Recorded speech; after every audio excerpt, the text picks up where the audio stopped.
ഹർഷൻ കൂടി ചേരുകയാണ്. ഹർഷൻ, വളരെ കൃത്യമായി തന്നെ സൈന്യം വിശദീകരിച്ചിരിക്കുന്നു. ഇന്ത്യൻ സേന രാജ്യത്തിന് മുന്നിൽ വിശദീകരിച്ചിരിക്കുകയാണ് ഏതൊക്കെ ഭീകരവാദ കേന്ദ്രങ്ങളാണ് ഞങ്ങൾ തകർത്തത് എന്നുള്ള കാര്യം. അതിൽ പ്രത്യേകമായി എടുത്തു പറയേണ്ടത് സിവിലിയൻസിന് ഒന്നും പറ്റിയിട്ടില്ല, വീടുകൾക്ക് ഒന്നും പറ്റിയിട്ടില്ല, പാകിസ്ഥാന്റെ സൈനിക കേന്ദ്രങ്ങളെ ഞങ്ങൾ തൊട്ടിട്ടേ ഇല്ല എന്ന് വളരെ കൃത്യമായി കാണിച്ചു തരുന്ന ഒരു വീഡിയോ പ്രസന്റേഷനോടുകൂടിയാണ് അവർ അതെല്ലാം അവതരിപ്പിച്ചത്.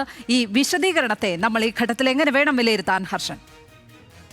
അതായത് ഈ ഇന്ത്യയുടെ ആക്രമണം എന്നത് വളരെ പൊക്കതയോടെയുള്ള സൂക്ഷ്മതയോടെയുള്ള ഒന്നായിരുന്നു എന്ന് ഒരിക്കൽ കൂടി ഉറപ്പിക്കുന്നതാണ് സേനയുടെ ഈ വിശദീകരണം. കാരണം ഈ പാകിസ്ഥാന്റെ പരമാധികാര മേഖലയ്ക്കുള്ളിൽ പ്രവർത്തിക്കുന്നതാണെങ്കിൽ കൂടി പാകിസ്ഥാന്റെ പരമാധികാരത്തെ ഏതെങ്കിലും തരത്തിൽ നേരിട്ട് ആക്രമിക്കുന്ന തരത്തിലുള്ള ഒരു ഇടപെടലല്ല ഈ ആക്രമണത്തിലൂടെ ഉണ്ടായത് എന്ന് തന്നെയാണ് ഇന്ത്യൻ സേന വിശദീകരിക്കുന്നത്. കാരണം അവിടെ സിവിലിയൻസിനെ ആക്രമിച്ചിട്ടില്ല, സൈനിക പോസ്റ്റുകൾ ആക്രമിച്ചിട്ടില്ല, പകരം ഈ ഭീകര ക്യാമ്പുകൾ മാത്രമാണ് ആക്രമിച്ചത് എന്ന് സൂക്ഷ്മമായി പറഞ്ഞു വയ്ക്കുകയാണ്. വളരെ പ്രിസൈസ്ഡായ ഓപ്പറേഷൻ ആയിരുന്നു.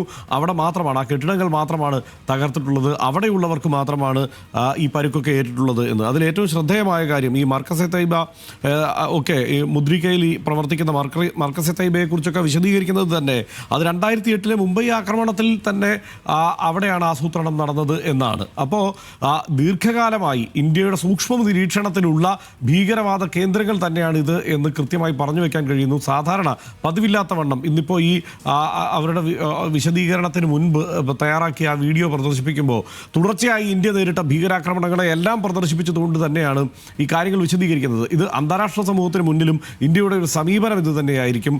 ഏതെങ്കിലും തരത്തിൽ പാകിസ്ഥാന്റെ പരമാധികാരത്തെ ചോദ്യം ചെയ്യുന്ന തരത്തിലുള്ള ഒരു ഇടപെടലല്ല അവിടെ ഉണ്ടായിരിക്കുന്നത്. ഒരു ഭീകരാക്രമണത്തെ ചെറുക്കാൻ ഇപ്പോൾ അമേരിക്ക പാകിസ്ഥാന്റെ മണ്ണിൽ ഇടപെട്ട് അവിടെ ആക്രമണം നടത്തിയതിന് സമാനമായി തന്നെയുള്ള ഒരാക്രമണമായി തന്നെ ഇതിനെ കാണണം എന്ന് പറഞ്ഞു വയ്ക്കുക കൂടിയാണ് ഇന്ത്യൻ സേന. അതിലേറ്റവും ശ്രദ്ധേയമായ ഒരു കാര്യം, എന്താണ് ഈ ഭീകരവാദികളുടെ ആക്രമണ ലക്ഷ്യം എന്നുള്ളത് സൂക്ഷ്മമായി ഇന്നത്തെ ഈ വാർത്താ സമ്മേളനത്തിൽ പറഞ്ഞു വയ്ക്കുന്നു കൂടിയുണ്ട് എന്നുള്ളതാണ്. അതിലേറ്റവും ശ്രദ്ധേയമായി തോന്നിയ ഒരു കാര്യം അതാണ്. ആക്രമണം രാജ്യത്ത് വർഗീയ സംഘർഷം സൃഷ്ടിക്കുക എന്ന ലക്ഷ്യമിട്ടായിരുന്നു ഭീകരവാദികൾ ആക്രമിച്ചത് എന്നത്.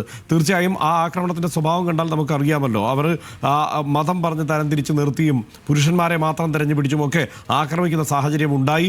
സ്വാഭാവികമായും രാജ്യത്തെ നിലനിൽക്കുന്ന ഒരു സാഹചര്യത്തിൽ ചൂടായ അത്തരം വർഗീയ ചർച്ചകളിലേക്ക് ഈ കാര്യങ്ങളെ കൊണ്ടുചെന്നെത്തിച്ചാൽ ഇവിടെ ഒരു വർഗീയ സംഘർഷം സാധ്യമാകും എന്നുള്ളത് തന്നെയാണ് ഭീകരവാദികൾ ആത്യന്തികമായി ലക്ഷ്യമിട്ടിരുന്നത്.